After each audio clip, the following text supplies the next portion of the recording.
عمرك حسيت إنك واقفة مكانك وكل يوم بيعدي شبه اليوم اللي قبله؟ بتعملي نفس العادات وبتفكري نفس التفكير ونفس الروتين الممل كل يوم. في لحظة في حياة كل واحدة فينا بتبص فيها لنفسها وبتقول: أنا مش مبسوطة، أنا عايزة أبدأ من جديد. بس دايما بنأجل البداية وبنقول لما الظروف تتحسن أو لما الوقت يسمح ولما أكون جاهزة. بس في الحقيقة إن مفيش حاجة اسمها وقت مثالي. الوقت المثالي هو دلوقتي. عايزة أقولك إن نوفمبر ده غير أي شهر قبل كده. هتقولي طب اشمعنى يعني؟ هقولك عشان إحنا هنعمل فيه تحدي 30 يوم لتغيير حياتك. هو مش تحدي صعب ولا مثالي، ولكن هو تحدي واقعي جدا، هيغيرك من جوه لبره، خطوة بخطوة بإذن الله. في التحدي ده هنمشي مع بعض على خطة متقسمة ل4 أسابيع. كل أسبوع نركز على جزء من حياتنا، وأول أسبوع معانا هنفهم نفسنا ونحدد هدفنا. تاني أسبوع هنبني عادات صحية وننظم وقتنا. تالت أسبوع هنطور فكرنا ونسيطر على طاقتنا. رابع أسبوع هنحافظ على الاستمرارية ونراجع التغيير. والنتيجة إن شاء الله هتكون نسخة جديدة منك. مش هتكوني شخص تاني، لكن هتكوني انت الحقيقية. هتكوني انت اللي كانت مستخبية جواكي. يلا بينا بقى نبدأ. بس قبل ما نبدأ نصلي على النبي في التعليقات، نعمل لايك واشتراك في القناة، ونقول السلام عليكم ورحمة الله. الأسبوع الأول: النية والفهم الذاتي. ابدأي من جوه لبره. وعايزة أقولك قبل ما تغيري أي حاجة في حياتك لازم تفهمي نفسك الأول، وتسألي نفسك: إيه اللي أنا بعمله؟ طب أنا بخاف من إيه؟ وإيه اللي نفسي فيه إن أنا أوصله؟ الأسبوع الأول هدفه إنك هتكتشفي نفسك من جديد. يلا نقول هنعمل إيه عشان نفهم نفسنا. عايزاكي كل يوم الصبح تسألي نفسك: أنا عايزة أعيش اليوم ده إزاي؟ في آخر اليوم اكتبي الحاجات اللي انتي ممتنة ليهم النهاردة. خصصي وقت في الأسبوع تراجعي فيه أفكارك القديمة.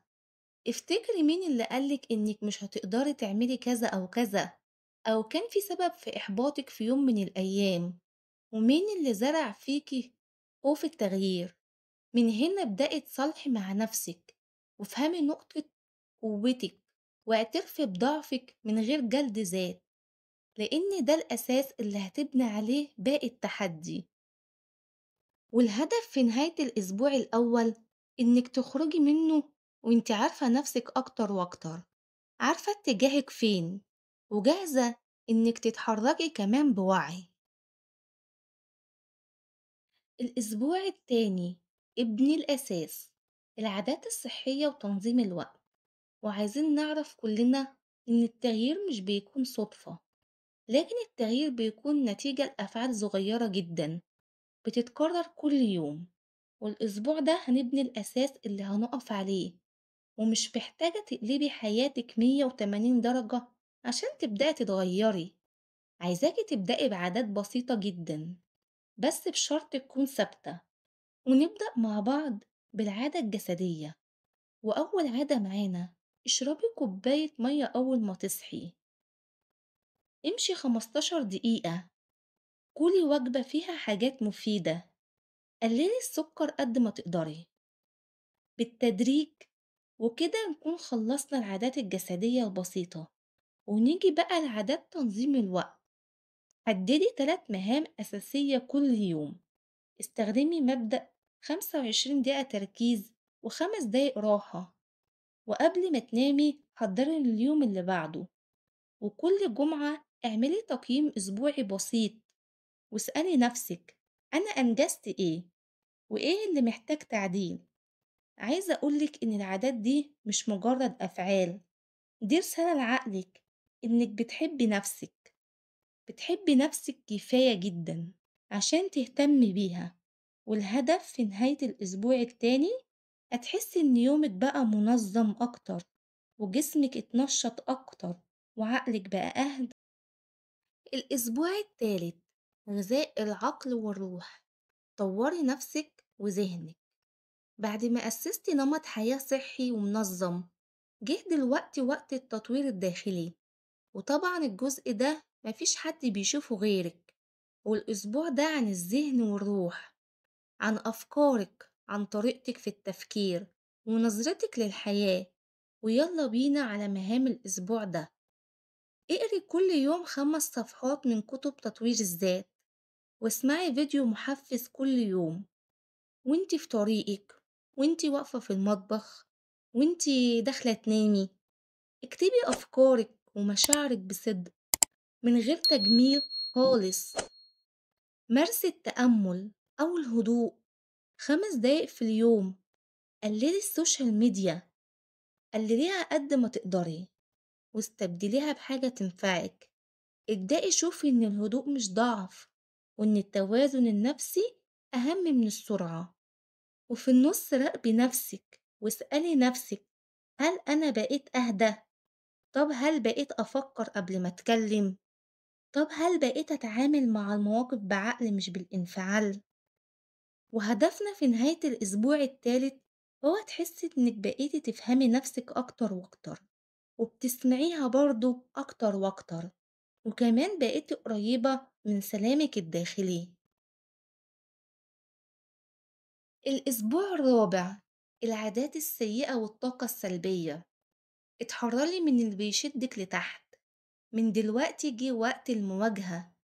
في حاجات كتيرة صغيرة في حياتنا بنفتكرها عادية، لكن للأسف الحاجات دي بتسحبنا لتحت كل يوم، زي التأجيل والمقارنة والنوم المتأخر والتفكير السلبي والعلاقات السامة.